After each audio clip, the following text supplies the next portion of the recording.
I don't have any tattoos, but if I did, it's a safe assumption that it might read, "We either die free chickens or die trying."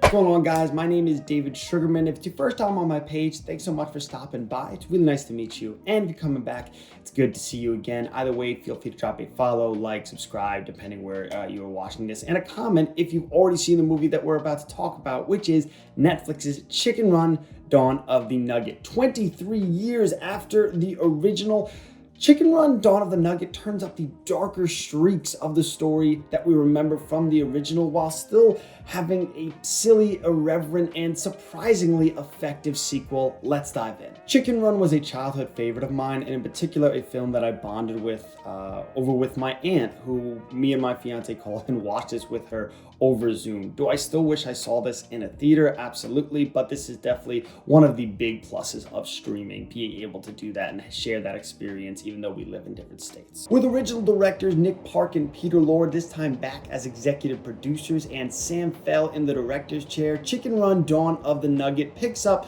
after the events of the first film. Ginger, Rocky, my celebrity crush Babs, and the rest of the crew have set up sort of a chicken utopia for themselves, away from danger and frankly just cut off from the rest of the world. And shortly after, Ginger and Rocky have an adorable child named Molly. The once fearless Ginger is now turning a blind eye to chickens in danger and is frankly much more reserved and overprotecting Molly, her daughter, to the point of not preparing her for the realities of the world that the chickens live in. Predictably, Molly ventures off and eventually stumbles into a place that would love to cook chickens. Ginger, Rocky, and the crew go after her to save her, and our story takes off from there. With fun and creative visual gags at pretty much every turn, between the interesting claymation style, the constant creativity, it never feels like the same type of gag is played on repeat, or at least back to back too many times. And there's also a lot of fun send-ups of films like Mission Impossible and James Bond, which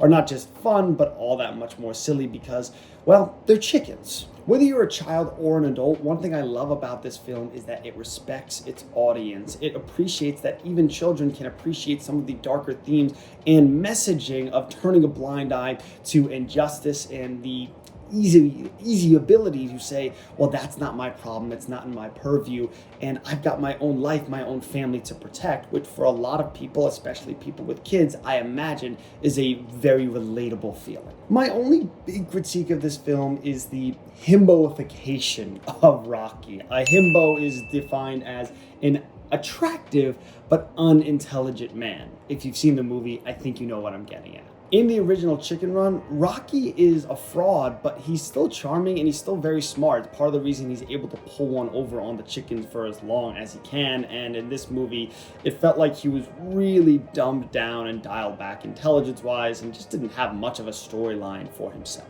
I had a good time with pretty much all of the voice casting in this movie, but it is worth pointing out that there were significant changes from the first movie, mainly that Rocky, instead of being played by Mel Gibson, is now Zachary Levi, and Ginger, originally played by Julia Sawalha, is now being played by Tandy Newton. As you'd imagine, this stirred up some controversy, and director Sam Fell, when asked about it at a premiere in October, said, quote, "I just started thinking, were all those casting decisions made in the late 90s still best for the roles now? It's a very personal creative process, and I felt in some cases it didn't quite fit anymore." Overall, I still think this generally has all of the magic and fun of the first. If anything, antes up those really dark streaks and darker themes. Maybe I was a little kid and didn't just quite remember some of the darker pockets of the original Chicken Run, but overall, this was a great time in a landscape of unnecessary sequels and prequels and lazy reboots. This one, did we need it? No, but was it actually pretty darn good?